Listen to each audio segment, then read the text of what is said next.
तो दोस्तों आज मैं आपको एक ऐसी कहानी सुनाने जा रहा हूं जो बताती है कि जब बाप अपनी जिम्मेदारी से भागता है ना तो कीमत बेटी को चुकानी पड़ती है। और ये कोई फिल्मी डायलॉग नहीं है, ये असल जिंदगी में हो रहा है। और उस बाप का नाम है धर्मेंद्र प्रधान, भारत के शिक्षा मंत्री। और उस बेटी का नाम है निमिषा प्रधान, जो अमेरिका की टफ्ट यूनिवर्सिटी में पढ़ाई कर रही है। अब हुआ यूं कि धर्मेंद्र प्रधान साहब पिछले कई दिनों से गायब हैं। दिल्ली के जंतर मंतर पर हजारों बच्चे बैठे हैं, धूप में बारिश में लाठी खा रहे हैं, आंसू गैस के गोले उन पर दागे जा रहे हैं। 20 जुलाई के संसद मार्च में तो हद ही हो गई, सैकड़ों बच्चे घायल हुए, सैकड़ों पुलिस वाले भी घायल हुए, पूरा देश जल रहा है। और जिस आदमी की वजह से ये सब हो रहा है वो साहब कहां हैं किसी को नहीं पता। ना कोई प्रेस कॉन्फ्रेंस, ना कोई बयान, ना कोई ट्वीट, बस चुप्पी।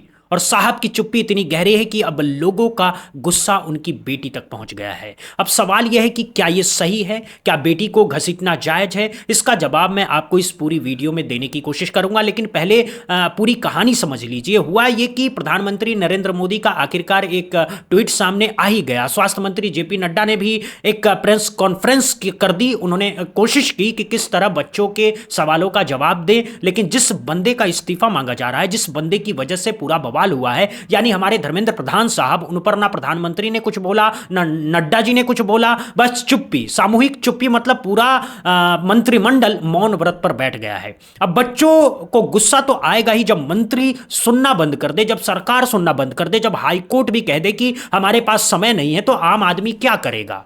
वो कहां जाएगा अपनी बात कहने? वो कहां जाएगा अपना दर्द बांटने? और यही वो मोड़ है जहां से कहानी में एक नया मोड़ आता है। अब मैं ट्रोलर्स के बारे में एक बात साफ कह देना चाहता हूं कि ट्रोलर्स के ना तो सिर होते हैं ना पैर होते हैं। इनकी सोचने समझने की शक्ति कब की मर चुकी होती है। ये बस एक झुंड की तरह चलते हैं, जहां तूफान उठता है वहां ये पहुंच जाते हैं, जहां आग लगती है वहां ये पेट्रोल डाल करके आ जाते हैं। और इस बार इनकी नजर पड़ी है टफ्ट यूनिवर्सिटी के इंस्टाग्राम पेज पर, जहां निमिषा प्रधान पढ़ रही हैं।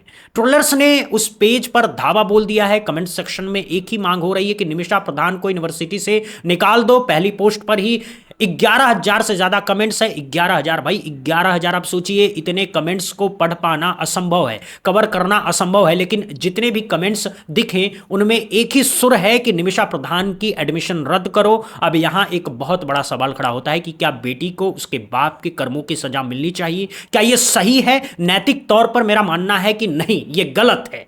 निमिषा प्रधान एक स्टूडेंट है, वो पढ़ाई करने अमेरिका गई हैं। उसने ना तो कोई कानून तोड़ा है, ना कोई गलत काम किया है। उसकी गलती बस इतनी सी है कि उसका बाप धर्मेंद्र प्रधान है। और भाई ये कोई गलती नहीं है। दोस्तों, बच्चा अपना बाप चुनकर पैदा नहीं होता, ये बात हम सबको समझनी चाहिए। हर आंदोलन की एक हद होती है, हर प्रदर्शन की एक मर्यादा होती है, और उस मर्यादा को तोड़ना नहीं चाहिए। लेकिन अब दूसरा पहलू भी सुन लीजिए। दूसरा पहलू यह है कि आखिर लोग इतने गुस्से में क्यों हैं? क्यों उनका पारा इतना गर्म है कि वो एक स्टूडेंट के इंस्टाग्राम पेज तक पहुंच गए? इसकी वजह भी समझनी पड़ेगी। वजह यह है कि इस देश में हर साल कितने बच्चे परीक्षाओं में फेल होने पर आत्महत्या कर लेते हैं। कोटा में कोचिंग सेंटर्स के कमरों में कितने बच्चों की लाशें मिलती है। आपको पता है, नीट का पेपर लीक हो जाता है, यूजीसी नेट कैंसिल हो जाता है, एसएससी की परीक्षाओं में धांधली फंसती है, रेलवे के फॉर्म भरने के बाद सालों तक कुछ नहीं होता है, एक एक पोस्ट के लिए लाखों की भीड़ लगती है, बच्चे तैयारी करते करते बूढ़े हो जाते हैं, माँ बाप जमीन बेच देते हैं, गहने गिरवी रख देते हैं, फिर भी नौकरी नहीं मिलती है। और इसी बीच खबर आती है कि जो शिक्षा मंत्री हैं, जिनके कंधे पर देश की एजुकेशन की जिम्मेदारी है, उनकी अपनी बेटी अमेरिका में पढ़ रही है, टफ्ट यूनिवर्सिटी में, जहां सिर्फ ट्यूशन फीस $73,000 है। $73,000 मतलब भारतीय रुपए में तकरीबन 70 लाख रुपए। सिर्फ फीस भाई, सिर्फ फीस। रहना खाना अलग, यात्रा अलग, किताबें अलग। और अगर कुल मिलाकर के देखा जाए तो एक साल का खर्चा ही करोड़ के आसपास पहुंच जाता होगा। अब आप ही सोचिए, एक तरफ भारत का गरीब बच्चा जो सरकारी स्कूल में टूटी बेंच पर बैठ करके पढ़ रहा है, जिसकी किताबें भी उसे मुफ्त की योजना का इंतजार कराती है, जिसे मिड डे मील का सहारा है। दूसरी तरफ शिक्षा मंत्री की बेटी है जो अमेरिका में 70 लाख की फीस भर करके पढ़ रही है। क्या यह विरोधाभास नहीं खलेगा लोगों को? क्या यह चोट नहीं करेगा दिल पर? बिल्कुल करेगा। और यहीं से गुस्सा फूटता है, यहीं से आग भड़कती है। अब बात करते हैं पैसे की। धर्मेंद्र प्रधान की चल अचल संपत्ति के बारे में गूगल क्या बताता है? गूगल बताता है कि उनकी कुल संपत्ति 60 करोड़ रुपए है। अब एक कैबिनेट मंत्री की सैलरी कितनी होती है? सामान्य कैबिनेट मंत्री की सैलरी होती है करीब 2 से 3 लाख रुपए महीना। पूरे साल की सैलरी जोड़ो तो लगभग 32 लाख रुपए के आसपास पहुंचती है। अब जरा हिसाब लगाइए, सैलरी 32 लाख साल की और बेटी की फीस 70 लाख साल की, मतलब सिर्फ बेटी की पढ़ाई पर सैलरी से ज्यादा खर्चा हो रहा है। अब ये तो गणित का सवाल है और गणित पर मेरा ज्यादा दखल नहीं है, लेकिन इतना जरूर पता है कि 2 + 2 = 4 होता है, 5 नहीं होता। अब इस पर मैं कोई आरोप नहीं लगा रहा हूं, मैं सिर्फ फैक्ट्स रख रहा हूं जो गूगल ने बताया है, जो मेटाडेटा नाम की वेबसाइट ने बताया है। इसका आपस में क्या रिश्ता है क्या नहीं है ये मैं आप पर छोड़ता हूं, आप खुद कैलकुलेट कर लीजिए, आप खुद जोड़ घटाव कीजिए। मेरा काम सिर्फ आपके सामने आंकड़े रखना है, फैसला आपका है। अब एक पिता के तौर पर मैं धर्मेंद्र प्रधान की इस्तीफा करूंगा, क्योंकि उन्होंने एक पिता का फर्ज निभाया, अपनी बेटी को अच्छी से अच्छी शिक्षा दी, उसे विदेश भेजा, उसका भविष्य बनाया। ये तो हर बाप का सपना होता है कि उसकी बेटी दुनिया की बेहतरीन जगहों पर पढ़े, और उसने ये सपना पूरा किया, इसमें कोई बुराई नहीं है। लेकिन दोस्तों, जब आप एक पिता के साथ साथ देश के शिक्षा मंत्री भी हैं तो आपकी जिम्मेदारी दोगुनी हो जाती है। अब सिर्फ अपनी बेटी की ही नहीं, देश की करोड़ों बेटियों की भी चिंता करनी होती है। तब सिर्फ अपने बेटे के करियर की नहीं, देश के करोड़ों बेटों के करियर की भी चिंता करनी होती है। और यही धर्मेंद्र प्रधान चूक गए, यही वो फेल हो गए। एक पिता के तौर पर भले ही उन्होंने पास कर दिया, लेकिन एक शिक्षा मंत्री के तौर पर वो बुरी तरह फेल हो गए हैं। अब सवाल ये है कि जब जनता पूछती है कि आप कहां हैं, जब जनता पूछती है कि इस्तीफा क्यों नहीं देते, जब जनता पूछती है कि जवाब क्यों नहीं देते, तो साहब का जवाब क्या होता है? साहब का जवाब होता है चुप्पी। और ये चुप्पी क्या करती है? ये चुप्पी आग को और भड़काती है, ये चुप्पी लोगों के गुस्सों को और बढ़ाती है, ये चुप्पी लोगों को इस हद तक ले जाती है कि वो इंस्टाग्राम के कमेंट सेक्शन तक पहुंच जाते हैं। अब बात करते हैं अकाउंटेबिलिटी की, जवाबदेही की। धर्मेंद्र प्रधान अगर पहले ही सामने आ जाते, अगर वो कह देते कि हाँ भाई गलती हुई है, सिस्टम में खामी है, हम सुधारेंगे, अगर वो जिम्मेदारी ले लेते, तो शायद ये पूरा आंदोलन इस हद तक नहीं पहुंचता। शायद पुलिस को छात्रों पर लाठी चलानी नहीं पड़ती, शायद आंसू गैस के गोले नहीं दागने पड़ते, शायद इन बच्चों को अपनी पढ़ाई छोड़ करके, अपने ऑफिस छोड़ करके, अपने काम छोड़ करके जंतर मंतर पर धरना देने की नौबत नहीं आती।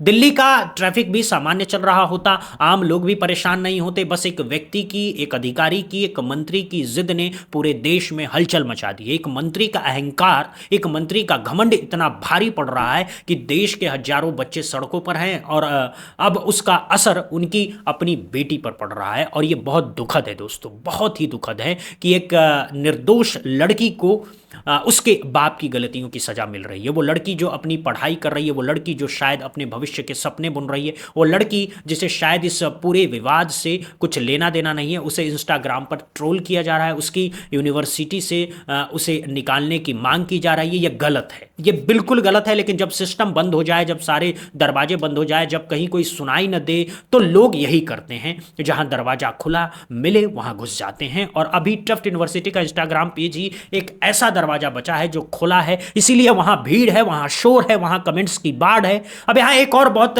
जरूरी बात है कि टफ्ट यूनिवर्सिटी कोई मामूली कॉलेज नहीं है, ये अमेरिका के बोस्टन के पास मैसाचुसेट्स में स्थित है और दुनिया की टॉप यूनिवर्सिटी में गिनी जाती है। वहां पढ़ने के लिए हर बच्चे का सपना होता है, वहां जाने के लिए बच्चे रात रात भर जाग करके मेहनत करते हैं, वहां जाने के लिए माँ बाप अपनी सारी जमा पूंजी लगा देते हैं। और वहां हमारे शिक्षा मंत्री की बेटी बैठी है, आराम से बिना टेंशन के फीस भर करके पढ़ाई कर रही है। बहुत बढ़िया। मैं फिर कहूंगा कि एक बाप के तौर पर धर्मेंद्र प्रधान ने कमाल कर दिया है, लेकिन एक मंत्री के तौर पर सुनिए, एक मंत्री के तौर पर तो उन्होंने देश के बच्चों को कहां भेजा है, उन्होंने देश के बच्चों को कहां छोड़ा है। टूटी फूटी सरकारी परीक्षा प्रणाली में, जहां हर दूसरा पेपर लीक हो जाता है, जहां भर्तियां सालों तक अटकी रहती है, जहां रिजल्ट आते हैं तो कोर्ट में जा करके फंस जाते हैं, जहां नौकरी मिलती है तो पोस्टिंग नहीं होती है, जहां पोस्टिंग होती है तो सैलरी नहीं आती है। और ये सब देख करके बच्चे टूट जाते हैं। कुछ बच्चे तो टूट करके अपनी जान तक दे देते हैं। और यही वो दर्द है, यही वो गुस्सा है जो आज कमेंट सेक्शन में बरस रहा है, यही वो पीड़ा है जो आज इंस्टाग्राम पेज पर उतर रही है। ये गुस्सा किसी बच्ची के खिलाफ नहीं है, ये गुस्सा एक सिस्टम के खिलाफ है, ये गुस्सा उस चुप्पी के खिलाफ है जो सत्ता ने ओढ़ रखी है, ये गुस्सा उस बेरुखी के खिलाफ है जो सरकार ने पाल रखी है। लेकिन दुर्भाग्य से इस गुस्से का शिकार एक ऐसी लड़की बन रही है जिसकी कोई गलती नहीं है, और ये हम सब के लिए एक सोचने वाली बात है। हम अपने गुस्से को सही जगह उतारना सीखना होगा, हमें अपने विरोध को सही दिशा देनी होगी। अगर धर्मेंद्र प्रधान गलत है तो सवाल धर्मेंद्र प्रधान से पूछो, अगर सरकार जवाब नहीं देती है तो सरकार को घेरो, अगर पीएमओ चुप है तो पीएमओ पर सवाल उठाओ, लेकिन एक बच्ची को क्यों घसीट रहे हो जिसका इस पूरे मामले से कोई लेना देना नहीं है। वो बच्ची ना तो कैबिनेट मीटिंग में बैठती है, ना वो शिक्षा नीति बनाती है, ना वो पेपर लीक करवाती है, ना वो पुलिस को आदेश देती है कि बच्चों पर लाठी चलाओ। उसका काम बस पढ़ाई करना है और वो अपना काम कर रही है। तो हमें भी अपना काम करना चाहिए, यानी सही सवाल सही जगह पूछना चाहिए। अब अंत में एक बात और जो मुझे कहनी है, वो इस पूरी घटना में हमें एक बहुत बड़ा सबक मिलता है, और वो सबक है अकाउंटेबिलिटी का, जवाबदेही का। जनता से चुने हुए नुमाइंदे जवाबदेही से भागते हैं। जब वो जनता के सामने आना बंद कर देते हैं, जब वो सवालों से मुंह छुपाने लगते हैं, तो जनता का गुस्सा किसी न किसी रूप में फूटता है, जरूर है। कभी वो गुस्सा वोट के जरिए फूटता है, कभी वो गुस्सा प्रोटेस्ट के जरिए फूटता है, कभी वो गुस्सा इंस्टाग्राम के कमेंट सेक्शन में फूटता है, लेकिन फूटता जरूर है। इतिहास गवाह है, जिस भी सरकार ने, जिस भी नेता ने जनता को नजरअंदाज किया, उसका अंत बहुत बुरा हुआ है। धर्मेंद्र प्रधान को समझना चाहिए कि उनकी चुप्पी अब सिर्फ उनकी नहीं है, उनकी चुप्पी अब उनके पूरे परिवार पर भारी पड़ रही है, उनकी चुप्पी अब उनकी बेटी के भविष्य पर भारी पड़ रही है। और शायद यही वो घड़ी है जब उन्हें चुप्पी तोड़नी चाहिए, यही वो घड़ी है जब उन्हें सामने आना चाहिए, यही वो घड़ी है जब उन्हें जिम्मेदारी लेनी चाहिए। या तो गलती स्वीकार करें, या सुधार करें, या फिर पद छोड़ दें और किसी और को मौका दें। लेकिन इस तरह चुप्पी साध करके बैठे रहना तो देश के हित में ना है, ना अपने परिवार के हित में है, और ना ही अपनी बेटी के हित में है। इस पूरी खबर पर आपके क्या विचार है? क्या आपको लगता है कि बेटी को इस पूरे विवाद में घसीटना सही है, या फिर आपको लगता है कि जब बाप जवाबदेही नहीं लेता तो लोगों के पास और कोई रास्ता नहीं बचता? कमेंट सेक्शन में जरूर बताइएगा। इस तरह की और खबरों के लिए चैनल को सब्सक्राइब करना मत भूलिए। बहुत बहुत शुक्रिया, बहुत बहुत धन्यवाद। देखते रहिए बुद्धा इंस्पायर्ड। जय हिंद, जय भारत, वंदे मातरम, इनकलाब जिंदाबाद।